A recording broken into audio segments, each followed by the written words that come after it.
नमस्कार, मैं हूं दीपाली राणा, आप देख रहे हैं शहबाज लाइव। और मैं हूं डिम्पी कालरा। तो नए हफ्ते की शुरुआत है और इस हफ्ते में हम जीएसटी की क्लैरिटी के साथ आए हैं। बाजार को कंफ्यूजन से क्लैरिटी ज़्यादा पसंद आती है, तो जीएसटी का पूरा दायरा जो एक सोने को छोड़कर कुछ एग्री कमोडिटीज को छोड़कर सरकार ने सारा दे दिया था, लेकिन अब तो वो भी आ चुका है। तो मार्केट के पास जीएसटी का रोड मैप है, लेकिन चिंता सिर्फ यही बनी हुई है, क्या 1 जुलाई वही तारीख होगी जो सरकार कह रही है कि जीएसटी लागू कर देगी, या फिर ये डामाडोल हो सकती है। कुल मिला के अभी तक के संकेत दीपाली ऐसा तो नहीं कह रहे हैं कि बाजार के अंदर कहीं भी कोई मुश्किल दिख रही है, चाहे भले ग्लोबल संकेत क्यों ना हो। तो भी आपने रीड भी किया मुश्किल अभी आज का सेटअप इनफैक्ट अच्छा है, चाहे वो ग्लोबल फ्रंट पर हो। जीएसटी की ऑलरेडी आपने बातचीत की ही, मॉनसून प्रोग्रेस को भी मार्केट काफी क्लोजली वॉच करेगा, वहां भी अब तक की डेवलपमेंट्स तो अच्छी ही है और एक आरबीआई की पॉलिसी भी है। और क्वार्टर 4 के जीडीपी नंबर्स जैसे आए हैं उसके बाद होप शुरू बढ़ गई है, भले चाहे रेट कट ना हो, लेकिन कमेंट्री शायद ऐसी दे आरबीआई गवर्नर की हो सकता है कि अगस्त या फिर अक्टूबर के दौरान एक रेट कट आता है, वो देखिए, और कमेंट्री ही मार्केट शायद ज्यादा क्लोजली वॉच करेगा। बिल्कुल। दूसरी एक बात जो बैंकिंग आप नोटिस करें वो है एनपीएस। उसको लेकर भी 12 जून को एक अहम बैठक होने वाली है, वित्त मंत्री की अध्यक्षता में वो बैठक होगी, तो ये बहुत इंपॉर्टेंट है। इस बीच हम फटाफट से देख लेते हैं बाजार आज कहां पे और किन जगहों पर आके रुकता हुआ दिखेगा। आज की 5 बड़ी बातें देखिए, क्योंकि एसजेएक्स निफ्टी 12 अंक ऊपर है, इसलिए इन बातों पर आपको ज्यादा फोकस करना है। पहली इंपॉर्टेंट बात, बाजार के पहले चरण में खरीदारी करें। ये फर्स्ट चरण ऐसा होगा जो खरीदारी होगा, सेकंड चरण में रुकना चाहिए एक बार, क्योंकि अगर 9700 तक पहुंच के वहां पे हाथ बदला है, रुक जाइएगा थोड़ा सा। फर्स्ट चरण में आप खरीदारी कीजिए। 5 सत्रों से लगातार मार्केट 9600 के ऊपर है, इसलिए ये पॉइंट टू बी नोटेड रहेगा कि बाजार आज दिन भर में 9600 के लेवल्स को तोड़े नहीं, ना इसके नीचे जाए। तीसरी इंपॉर्टेंट बात, जीएसटी से जुड़े हुए शेयर्स पे आपको ज्यादा फोकस रखना है, खासकर ज्वेलरी वाले शेयर्स, ये ज्यादा फोकस होगा, क्योंकि 2 से 2.5% दीपाली इस पे पहले टैक्स था, अभी 3% आया। एक्सपेक्टेशंस फिर भी क्योंकि इस रेंज के आसपास से, तो शायद उतना डिसअपॉइंटमेंट ना हो। एग्जिस्टिंग रेट से ज्यादा भले ही, लेकिन एक्सपेक्टेशंस थी कि 3% या फिर इसके आसपास आ सकता है। हाँ बिल्कुल, हो भी सकता है कि ज्यादा असर ना पड़े, क्योंकि 2-2.5% था। इंडस्ट्री चाहती थी 2-2.5% ही रहे, लेकिन सरकार 3% की कैटेगरी में आ गई। हम वित्त मंत्री को सुन रहे थे अलग अलग राज्यों के, वो भी यही कह रहे थे कि थोड़ा डिवाइड हो गया था गोल्ड की जब जीएसटी की दर तय की जा रही थी, लेकिन फिलहाल एक सहानुभूति है, 5% की कैटेगरी में नहीं है। तो इसलिए आज आप मोमेंटम देखेंगे सभी ज्वेलरी कंपनीज पर।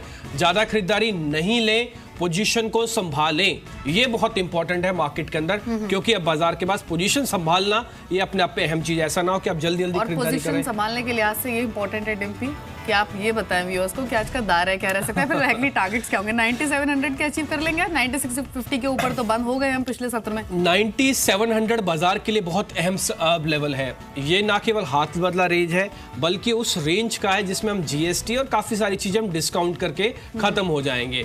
अब आज का निफ्टी का आप दायरा समझे, मार्केट के पास सपोर्ट है 9600 का, ये सपोर्ट हर 50 पॉइंट पे उसको मिल रहा है। फर्स्ट 9600 ही है, ये मेजर सपोर्ट है जो बाजार इसको नहीं तोड़ना चाहेगा। उसके बाद भी है 50 अंक, जब टूटेगा तब बात करेंगे उसकी। हाँ, अब आप पूछ रहे 9700, यहाँ पे थोड़ी मुनाफा वसूली हो सकती है। वो इसलिए हो सकती है क्योंकि 300 पॉइंट का गेन है, ये पोस्ट एक्सपायरी का भी गेन है, क्योंकि एक्सपायरी पे शॉर्ट कवरिंग हुई थी। उसके बाद से दीपाली 9600 से 9700 तक पहुंचने की ये बात समझ में आ रही है। तो यहाँ पे थोड़ी मुनाफा वसूली है, क्योंकि 4 सेशन हो गए, बाजार चला नहीं, ये इंपॉर्टेंट था। बिल्कुल। तो निफ्टी बैंक पर आपको ध्यान देना है, 23000 के ऊपर लगातार ये रहा है पिछले कुछ सेशन से, और आज कई ऐसी खबरें हैं जो कि आज सरकारी बैंकों को चला सकते हैं या फिर निफ्टी बैंक को चला सकते हैं। लेकिन दीपाली एक और इंपॉर्टेंट चीज है, ग्लोबल संकेत क्या कहते हैं? ग्लोबल संकेत अच्छे हैं डिम्पी, जैसे कि आपने भी कहा शो की शुरुआत में, यूएस मार्केट रिकॉर्ड स्तर पर बने हुए हैं, वहां पर मोमेंटम बना रहा। कल के अगर हम देखें फ्राइडे के सेशन में, तो ज्यादातर जो सभी यूएस मार्केट्स हैं, डाउ जोन्स, S&P 500 और नेस्डैक, तीनों में ही 1/4% से लेकर 1% तक की स्ट्रेंथ देखी। नेस्डैक तो इनफैक्ट 6000 के ऊपर बंद हुआ, करीब 1% की स्ट्रेंथ लेकर। तो क्यूज यूएस से अच्छे रहे, लाइफ टाइम हाइस पर बंद हुए। यूरोपियन मार्केट्स में भी अच्छा बिल्डअप था। ये तीनों ही इंडाइसेस अगर यूरोप के हम देखेंगे तो वहां भी हमने 1%, 1.25% तक की मजबूती देखी थी। डैक्स 1% बढ़कर बंद हुआ था। लेकिन आज यूरोपियन मार्केट्स की ओपनिंग ज्यादा इंपॉर्टेंट होगी। लंदन में जो अटैक हुआ है उसके बाद सेंटीमेंट्स थोड़े से नेगेटिव हो सकते हैं, उस लिहाज से आज यूरोपियन मार्केट्स की ओपनिंग इंपॉर्टेंट होगी। लेकिन एशियाई बाजारों का हाल देखें तो एशियन मार्केट्स मिक्स्ड हैं, लेकिन अच्छी बात यह है कि एसजेएक्स निफ्टी डिसेंट क्यूज दे रहा है आज के सेशन में, 9665 के लेवल्स पर ट्रेड कर। तो मोटा मोटी मार्केट के पास हमारे पास 4-5 चीजें हमको समझ में आई। फर्स्ट पॉइंट ये है कि मार्केट के अंदर कहीं ना कहीं हमारे पास ग्लोबल संकेत अच्छे हैं, दूसरे हमारे पास एक पॉइंट अच्छा ये है कि हमारे पास अच्छा बेस है। तीसरा पॉइंट ये कि जीएसटी की क्लैरिटी है। चौथा मॉनसून का इफेक्ट काउंट हो रहा है। पांचवा बैंकिंग को लेकर जो अब नीति, दो बड़ी चीजें हैं, 12 तारीख की बैठक और साथ में आरबीआई की बैठक। ये दोनों बैठकें बैंकिंग के स्टॉक्स को आज चला सकते हैं, थोड़ा ध्यान रखिएगा। तो मोटा मोटी स्ट्रक्चर आपके सामने हमने रख दिया, डेरिवेटिव्स का लेवल्स भी हम डिस्कस करेंगे, लेकिन रेंज आपको पता लग गया आज की निफ्टी की क्या है। अब आज के मेहमान विकास सेठी मेरे साथ जुड़ चुके हैं, उनसे पहले बातचीत करते हैं। विकास, शुक्रिया समय देने के लिए। इस समय जितने भी संकेत हमने पढ़े, एनालिसिस किया, उससे ऐसा लग रहा है कि डरना तो नहीं चाहिए, हाँ, लेकिन सावधानी बढ़ा देनी चाहिए। ये लेवल पे आप खरीदेंगे जो है उसको संभालेंगे या फिर शॉर्ट करेंगे? Good morning Dimpy, good morning Diwali. बिल्कुल आपने ठीक कहा कि जिन लेवल्स पे बाजार ट्रेड कर रहा है थोड़ा कॉशियस रहने की बिल्कुल जरूरत है।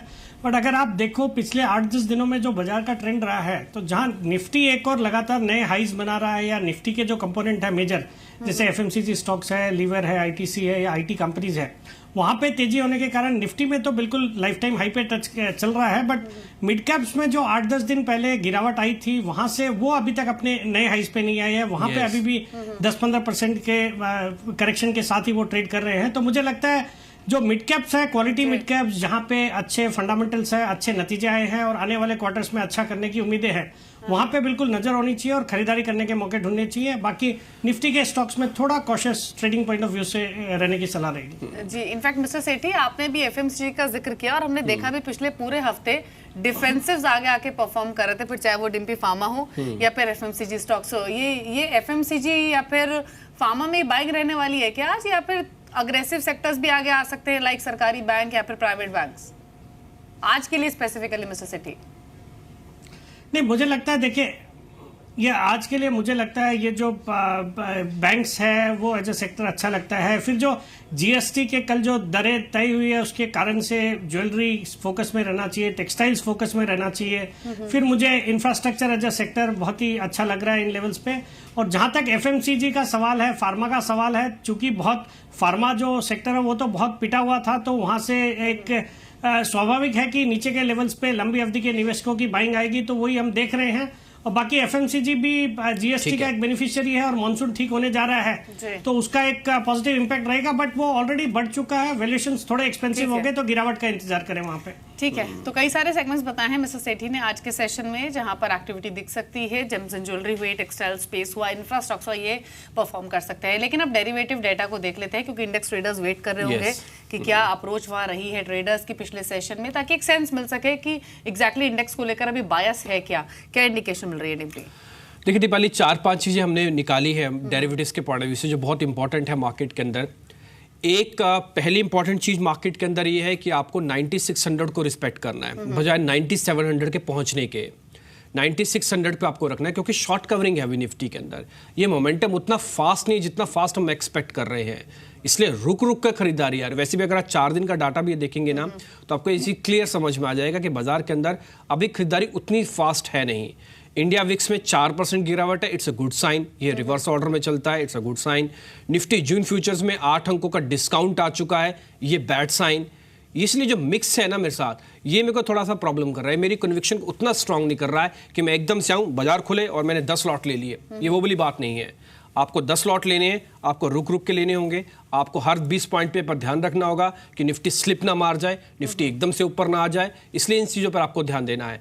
एफआईज की जो कैश और डीआईज की जो कैश सेगमेंट में खरीदारी बिकवाली है, ये आंकड़ा भी कुछ ज़्यादा इंपॉर्टेंट तो नहीं है, क्योंकि अब इसमें कुछ ज़्यादा बड़ा चंक हमको आता हुआ नहीं दिख रहा है। ये भी एक रेंज में ही रहने का ही संकेत दे रहा है। कोई बड़ा आंकड़ा आ गया होता तो शायद हम ये कहते कि हाँ बड़ा मूव मिल जाएगा। ये आपके सामने स्टॉक्स फ्यूचर है, इंडेक्स के फ्यूचर्स का डाटा है। इसमें आप देखेंगे हर आंकड़ा, आप स्टॉक फ्यूचर का आंकड़ा देख के तो आपको हो सकता है डर भी लगेगा, हंसी भी आए। सिर्फ 1 करोड़ रुपए का, सिर्फ 1 करोड़ रुपए की यहाँ पे बिकवाली होती है। देखिए एफआईएस के जरिए, हालांकि नेट का आंकड़ा है लेकिन फिर भी 1 ही करोड़ है यहाँ पे।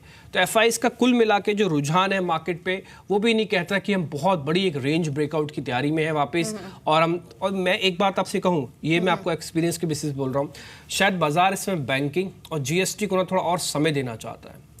वो गिरना भी नहीं चाहता, चलना भी नहीं चाहता। जीएसटी और बैंक्स में क्या हो रहा है इसको लेकर बाजार सूंघना चाहता है, थोड़ा समझना चाहता है। जीएसटी से रिलेटेड पॉकेट्स फिर एक्टिव रह सकती हैं अभी और भी जो रह सकती है, और बैंकिंग स्टॉक्स तो डेफिनेटली बैंकिंग भी रहना चाहिए और जीएसटी भी रहना चाहिए। ठीक है, लेकिन आप अभी डेटा की बात कर रहे हैं तो ऑप्शन डेटा के इंडिकेट कर रहा है, हालांकि जो मैंने थोड़ा बहुत देखा उसके हिसाब से जो आउट ऑफ मनी कॉल्स है वो भी काफी एक्टिव हुई है, भले ही चाहे राइटिंग की तरफ। हाँ, ये कह सकते हैं out of the money put ज्यादा राइट हुई है। जैसे आप अब लोगों को ना ये यकीन हो गया है कि 9400 नहीं आएगा निफ्टी, अभी तो नहीं आएगा, इस परस्पेक्टिव में देखते तो नहीं आएगा, इसलिए 9400 की पुट में बिकवाली शुरू हो गई, 9500 की पुट में बिकवाली शुरू हो गई। ये 9500 की जो पुट्स है इसमें क्लियर कट बिकवाली देखने को मिल रही है। ये बाजार के लिए अच्छा साइन है कि आप पुट्स को राइट कर रहे हैं, पुट्स को बेचने की आपकी हिम्मत है। ये नेकेड होती है, पूरा फ्यूचर पैसा लगता है फ्यूचर्स का, लेकिन आप बेच रहे हैं, इट्स अ गुड साइन। तो मार्केट में आज की जो रेंज है, आज का जो दायरा, पूरा सेटअप हमने डेरिवेटिव्स में डिस्कस किया, उसमें यही समझ में आ रहा है कि पहले चरण में खरीदारी, दूसरे में रुकेगा। 9700 मुनाफा वसूली की रेंज भी हो सकती है, 9600 अहम सपोर्ट है मार्केट के पास।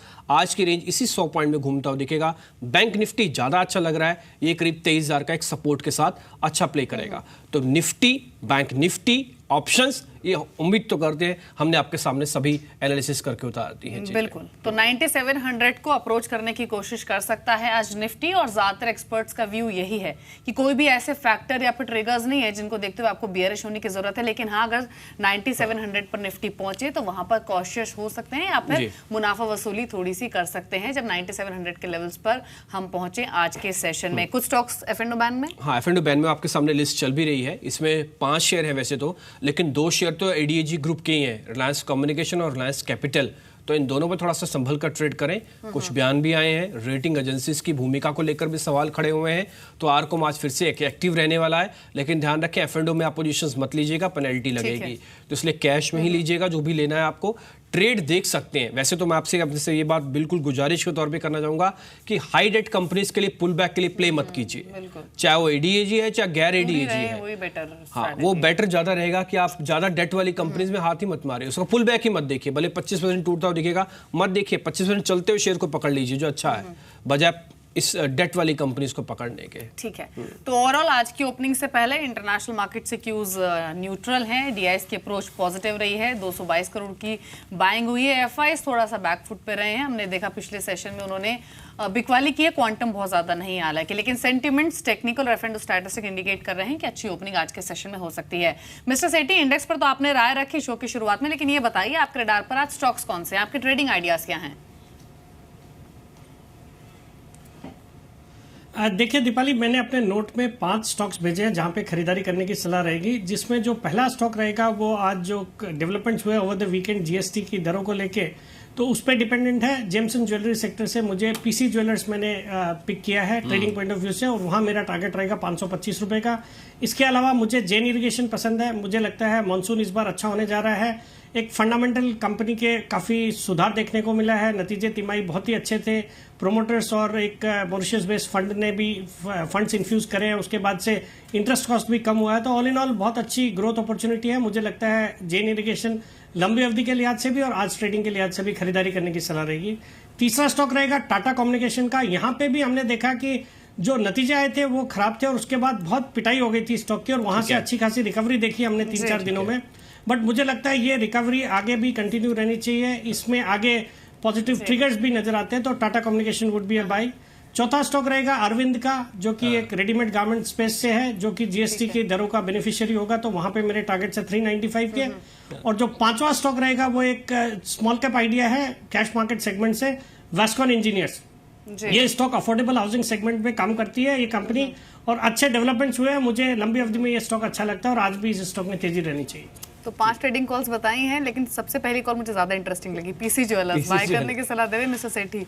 मिस्टर सेठी, ये 3% का जो रेट आया है ये एक्सपेक्टेड लाइंस पर है, इसीलिए खरीदारी की सलाह दे रहे हैं या कोई और वजह है? नहीं, बिल्कुल, एक्चुअली बाजार मान रहा था कि जो जीएसटी की दरें हैं 5% के करीब इनकी आ सकती है, तो that would have been taken as negative, but ये 3% आया है जो कि मोर और लेस इन लाइन है, जो कि अभी तक ये पे कर रहे थे। अगर आप इनपुट क्रेडिट को अगर कैलकुलेट करते हो तो ये बराबर सही रहेगा, तो इस कारण से पूरा सेक्टर ही पॉजिटिव लगता है, और उसमें पीसी ज्वेलर है, टाइटन है, थांगामाइल ज्वेलर्स है, टीबीजेड है, सभी में आज मेरे ख्याल में चाल रहेगी। ठीक है। और दीपाली एक चीज आपने और नोटिस की होगी, ज्यादातर शेयर अब जीएसटी से जुड़े हुए हैं, जिसके हम बात बोल रहे हैं, ये आपको मिलेंगे भी। आपको जीएसटी प्ले होने वाली है मार्केट। जैन इरिगेशन भी देखे ना, इरिगेशन से जुड़ा हुआ शेयर है, मानसून से। आगे 3-4 थीम पे ही चुनिए, बस कहीं मत जाइए, 3-4 थीम रखिए, मानसून, जीएसटी, बैंक, खासकर उसमें सरकारी बैंक, वो भी एनपीएस वाले, इस पे थोड़ा सा ध्यान रख लीजिए, बहुत कुछ मिल जाएगा आपको इस अच्छे मार्केट के अंदर भी। एक छोटा सा ब्रेक ले लेते हैं, जब ब्रेक के बाद लौटेंगे तो सीमेंट कंपनी से भी न्यूज़ फ्लो है और रिलायंस कम्युनिकेशन पे भी न्यूज़ फ्लो है, उसके बारे में भी चर्चा करेंगे और साथ ही स्टॉक्स एंड न्यूज़ भी होंगे।